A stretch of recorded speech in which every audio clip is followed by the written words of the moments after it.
For COVID specifically, that was such an incredible challenge for us to overcome. And I think it was for everybody, but a live events business was a little bit different. It was the first to close and the last to open. And so it required a tremendous amount of courage, a tremendous amount of the intangible skills, the things that you don't necessarily get to read about as much in terms of, how-tos and tips on, overcoming the next, marketing trend or how to ride that wave.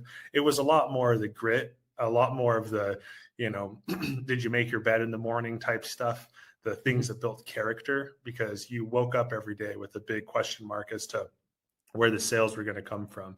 And what we did was we looked at the resources that were available to us. We had just invested in a microfactory for our business, and that was a few months before COVID hit in March of 2020. So we had the manufacturing capacity. We really believed in this reshoring microfactory strategy.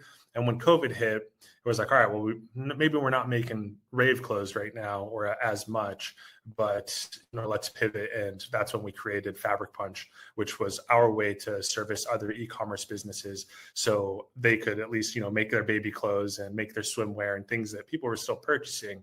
And we just used our manufacturing capacity to do it. So just resourcefulness, not quitting and not saying no is how we made it through, and certainly emerged much stronger with that resilience afterwards.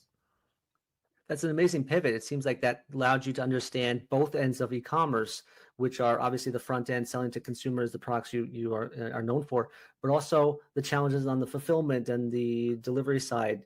How has that shaped your perspective now? Yeah, we were, prior to that transition with the B2B play, which Fabric Punch was B2B, we had been all, direct to consumer, 100% online. Well, since 2017, we had been 100% online.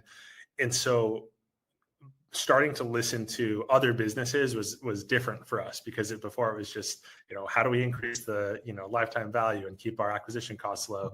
And this time it was like, wait, actually, this is a longer term relationship that might extend a couple years, and let's really figure out what it is that their businesses need for us to produce, still maintain Freedom Ravewear and what it was doing, but as Fabric Punch, learn how to be just the best partners we could be. And so it was a different approach, but it still came from the same fundamentals of like wanting to deliver a great experience and product.